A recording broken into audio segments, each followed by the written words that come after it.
राजस्थान पर दिखाएंगे exit poll सबसे तेज। सबसे पहले आंकड़े बिहार के, आखिरकार मतदान के बाद एग्जिट पोल के संकेत क्या हैं। बिहार में दूसरे यानी कि आखिरी चरण की वोटिंग संपन्न हो चुकी है और इसके साथ ही वोटर्स ने ईवीएम में दूसरे चरण के 1302 उम्मीदवारों की किस्मत को लॉक कर दिया है।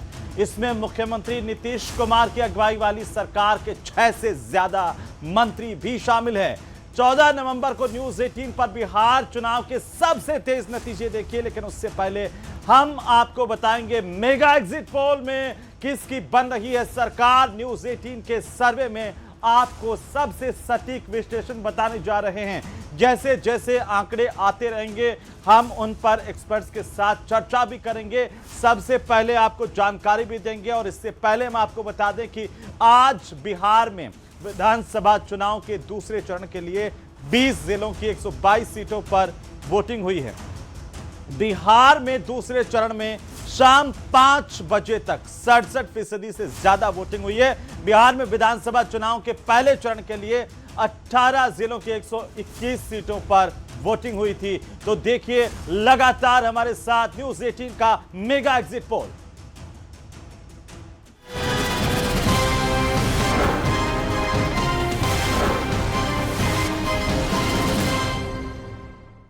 तो न्यूज 18 का मेगा एग्जिट पोल आंकड़े जैसे जैसे आते जाएंगे हम आपको बताते जाएंगे, चर्चा भी करेंगे। लेकिन वोटिंग टर्नआउट करीब 65% का रहा है और इस तरह से 6 नवंबर को हुए पहले चरण के मतदान के साथ ही तेजस्वी यादव, तेज प्रताप यादव और सम्राट चौधरी समेत 1314 उम्मीदवारों की किस्मत ईवीएम में कैद हो गई है। ये देखिए चुनावी दंगल में किस पार्टी का दांव लगा है।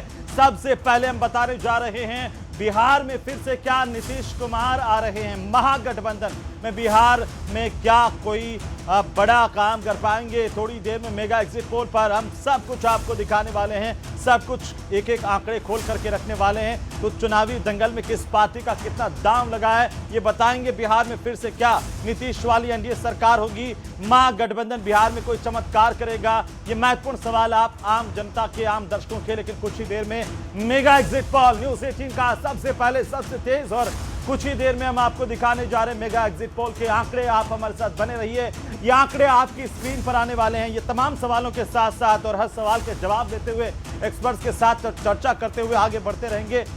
कुछ ही देर में मेगा एग्जिट पोल न्यूज 18 का आपके सामने हम रखने जा रहे हैं। लेकिन बिहार विधानसभा चुनाव में किसकी सरकार होगी, चुनावी दंगल में किस पार्टी का दांव लगा है, सबसे महत्वपूर्ण सवाल जो आपके भी मन में होगा, एक आम वोटर के मन में भी होगा, देश के हर नागरिक के मन में यह सवाल इस वक्त है। नीतीश वाली एनडीए सरकार क्या कोई फिर से चमत्कार दिखा पाती है, यह भी महत्वपूर्ण सवाल है। और महागठबंधन क्या बिहार में कोई चमत्कार करेगा, ये सबसे महत्वपूर्ण सवाल। क्योंकि लगातार जनसभाओं की बात करें तो प्रधानमंत्री नरेंद्र मोदी से लगा करके तमाम बड़े नेताओं की तरफ से सभाएं की गई और कोशिश यही की गई है कि आखिरकार जो इस बार के चुनाव की अगर रैलियों की बात करते हैं, नरेंद्र मोदी प्रधानमंत्री देश के 14 रैलियां की, एक रोड शो किया। योगी आदित्यनाथ 30 रैलियां की, एक रोड शो किया। ये भारतीय जनता पार्टी के खेमे की बात कर रहा हूं। और यहां पर अमित शाह ने 36 रैलियां की, देश के गृह मंत्री ने एक रोड शो किया। राजनाथ सिंह ने 21 रैलियां की, नीतीश कुमार ने 84 रैलियां की। क्या इसका फायदा एनडीए को मिलने वाला है? तो तेजस्वी यादव की बात करें, 155 रैलियां तेजस्वी ने की है। क्या इसका फायदा महागठबंधन को मिलेगा, कितना मिलेगा? राहुल गांधी ने चूंकि पहले यात्रा निकाली और 14 रैलियां बिहार में अलग अलग जगहों पर की है, क्या इसका फायदा मिल पाएगा? प्रियंका गांधी ने 13 रैलियां की है।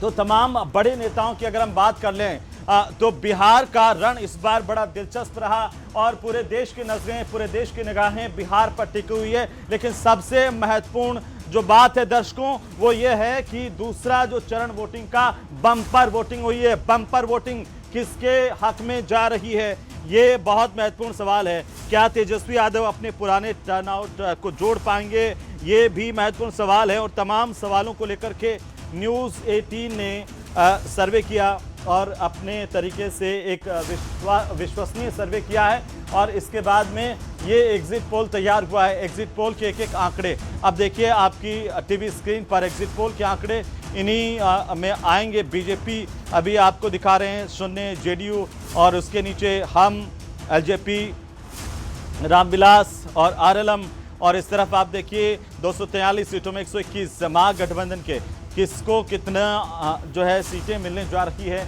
इसका सटीक आकलन न्यूज़ 18 ने पहली बार किया है। और न्यूज़ 18 के सर्वे में, इस एग्जिट पोल में क्या आखिर निकल करके आता है, क्योंकि आंकड़े कुछ ही देर में सार्वजनिक करने वाले हैं हम, तो दिल थाम करके बैठिए। प्रधानमंत्री नरेंद्र मोदी से लेकर के नीतीश कुमार और तमाम बड़े नेताओं की, और उधर बात करें महागठबंधन में तेजस्वी से लगा करके राहुल गांधी और तमाम बड़े कद्दावर नेता जो थे वो चुनावी रण में लगातार पसीना बहाते हुए देखे गए। अगर बिहार के इस पूरे रण की अगर हम बात करें तो आपने दूसरा जो चरण 122 सीटों पर मतदान हुआ है, बम्पर वोटिंग। और इसी बीच पहले चरण में एनडीए को भारी बढ़त, और इस वक्त की सबसे बड़ी खबर, एनडीए को 60 से 70 सीटें मिलने का अनुमान है। पहले चरण में एनडीए को भारी बढ़त, यानी कि 60 से 70 सीटें एनडीए को मिल सकती है। 14 तारीख को नतीजे आएंगे, तो ये जरूर ध्यान रखिए कि नतीजे जो आएंगे 14 तारीख को आएंगे, लेकिन उससे पहले ये एक आकलन है महज, और जो एग्जिट पोल है सबसे सटीक एग्जिट पोल हमने करने की कोशिश की है। पहले चरण को लेकर के इस वक्त की सबसे बड़ी खबर है, 60 से 70 सीटें एनडीए को मिलने का अनुमान है न्यूज़ 18 के मेगा एग्जिट पोल में।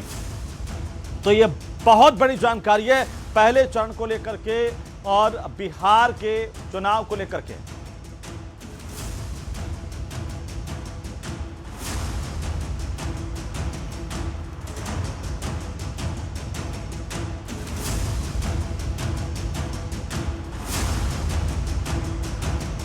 तो चलिए, मेगा एग्जिट पोल के आंकड़े जैसे जैसे आते जाएंगे हम लगातार दिखाएंगे, और जैसे कि आपको बताया हमने कि कैसे पहले चरण में एनडीए को जो 60 से 70 सीटों का अनुमान, यहां पर पहले चरण की बात कर रहा हूं। दूसरे चरण में बम्पर वोटिंग हुई है, तो उसका फायदा किसे मिलेगा, यह सवाल आपके मन में जरूर होगा। इस वक्त हमारे साथ खास मेहमान जुड़ चुके हैं, सबसे पहले परिचय करवा दूं और इसके बाद एक एक करके टिप्पणी भी लेंगे। प्रताप राव, भारतीय जनता पार्टी के प्रदेश प्रवक्ता राजस्थान के, हमारे साथ जुड़ चुके हैं, और साथ ही साथ हमारे साथ हैं आलमगीर रब्बानी, आरजेडी के नेता हमारे साथ जुड़ चुके हैं। डॉक्टर सुनील कौशिक हमारे साथ हैं, वरिष्ठ पत्रकार और पूरी तरह से बिहार कहें या खासतौर पर बिहार के राजनीति के जानकार, क्योंकि काफ़ी सालों तक इन्होंने बिहार की राजनीति को करीब से देखा। डॉक्टर वरुण पुरोहित हमारे साथ जुड़ रहे हैं, राजनीतिक विश्लेषक के तौर पर। आप सबका स्वागत, सबका अभिनंदन है। और सबसे पहले डॉक्टर सुनील कौशिक साहब, क्योंकि आप लगातार देखिए बिहार की राजनीति को बड़े करीब से देखते रहे हैं, पहला चरण और एनडीए को 60 से 70 सीटें मिलने का अनुमान, आप इसे कैसे देख रहे हैं सर? देखिए, निश्चित तौर से जितनी बम्पर वोटिंग हुई है, उस बम्पर वोटिंग का बिहार की राजनीति में कुछ मतलब तो है, और जो नतीजे आएंगे निश्चित तौर से बहुत चौंकाने वाले नतीजे होंगे। क्योंकि बिहार की राजनीति में जहां तक हम लोग समझते हैं और देखते हैं जमीनी स्तर पर जाकर के, तो वोट प्रतिशत बढ़ना पार्टी के लिए हितकारी नहीं ज्यादा माना जाता। सीट कैसे आपको ज्यादा आ रही है, आप देखेंगे कि 2015 में जहां 18% वोट आरजेडी को मिला जी, और सीटें मिली 80, और 2020 में देखेंगे वो 23% वोट हो गया, लगभग 5% वोट ज्यादा आया, लेकिन सीटें आ गई 75, 5 सीटें कम हो गई। ऐसे ही भारतीय जनता पार्टी को हम देखेंगे कि 24% से ज्यादा 2015 में वोट मिला भाजपा को, और सीटें सिर्फ 53 सीटें आई।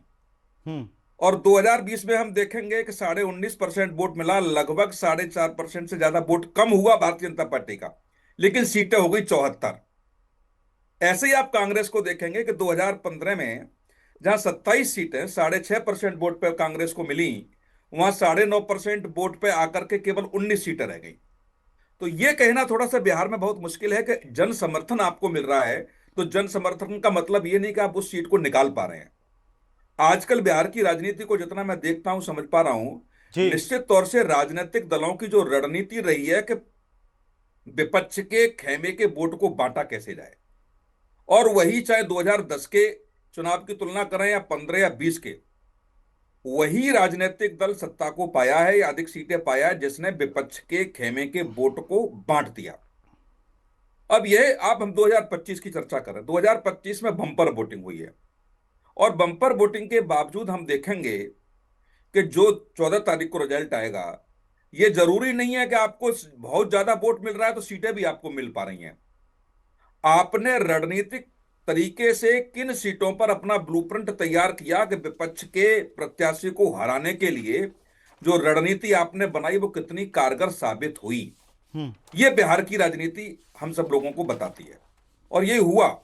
आप देखेंगे चाहे जनस्वराज पार्टी हो, जनस्वराज पार्टी को मैं नहीं मानता कि कोई सीटें आएंगी, लेकिन हां ये जरूर है कि लगभग 2 दर्जन सीटों पर वो अपनी रणनीति के हिसाब से किस पार्टी को नुकसान पहुंचाएगी, ये 14 तारीख का रिजल्ट जरूर बताएगा। और अभी एग्जिट पोल आएगा, उस पर भी हम लोग चर्चा करेंगे। जी। लेकिन हाँ ये जरूर है कि जनस्वराज पार्टी सत्ता में लाने के लिए और बाहर करने के लिए जो भी उसने रणनीति बनाई होगी, या जो वोट बैंक उसको मिलेगा पर सीट पे, चाहे 10,000 मिले, 15,000 मिले, वो जरूर खलबली पैदा करेगा बिहार की राजनीति में। तो ये पहले सबसे पहले महत्वपूर्ण। चरण के